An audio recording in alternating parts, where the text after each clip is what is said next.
hadith is in Sahih Muslim that our Prophet ﷺ came across the Sahaba one day. They were sitting in the masjid. He came and they were having a heated discussion. So he said to them, "What are you discussing?" So they said, "We are talking about when qiyamah will happen. We're talking about making a guess, when will qiyamah happen?" So the Prophet ﷺ said, "Qiyamah will not happen until you see its 10 signs." So now he said there are 10 signs that are directly linked to qiyamah. There are 10 that are definitely in a different category.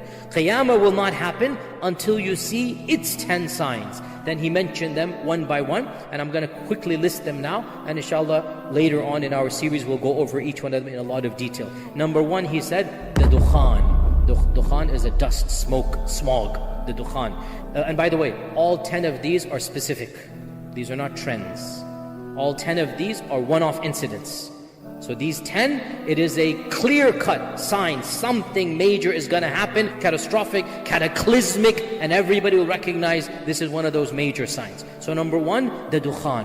Now, and this is not in order, we're going to mention this. This is just 10 that he said, they don't necessarily be in this order. Number two, the Dajjal. And that is a long discussion, we'll talk about that. Number three, the Dabba. And the Dabba is the beast. And he's mentioned in the Quran. Number four, the rising of the sun from the west. So the sun rises in the east, sets in the west. One day it will rise from the west. Number five, Nuzulu Isa ibn Maryam. The coming down of Isa ibn Maryam. Okay, this is a specific incident, and that is not ambiguous at all, very clear. Number six, Ya'juj and Ma'juj, and the coming of Ya'juj and Ma'juj.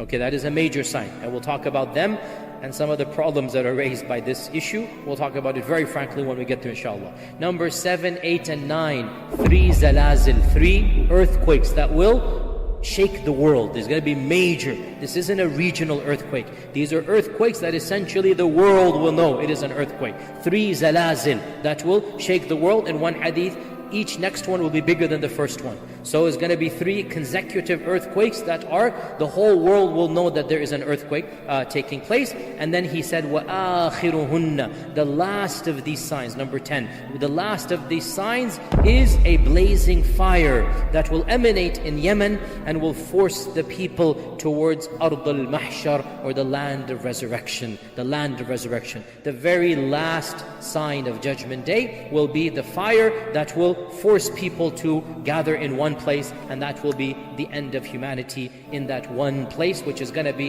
in Bilad al-Sham, as we will come to when we come to it. In another hadith he said, anytime one of these 10 comes, expect the other to come immediately after. So these 10 are like dominoes, one after the other. These 10, when the first one comes, khalas, the rest are going to follow very, very quickly. And the first of these 10, without a doubt, is the coming of Isa ibn Maryam. This is the first of these 10.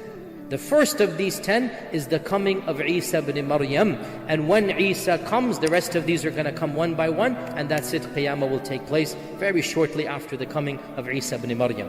And the last of the minor signs links the first of the major signs. Let me repeat. The last of the minor signs links the first of the major signs. The last of the minor signs is the coming of the Mahdi. The coming of the Mahdi is the last of the minor signs.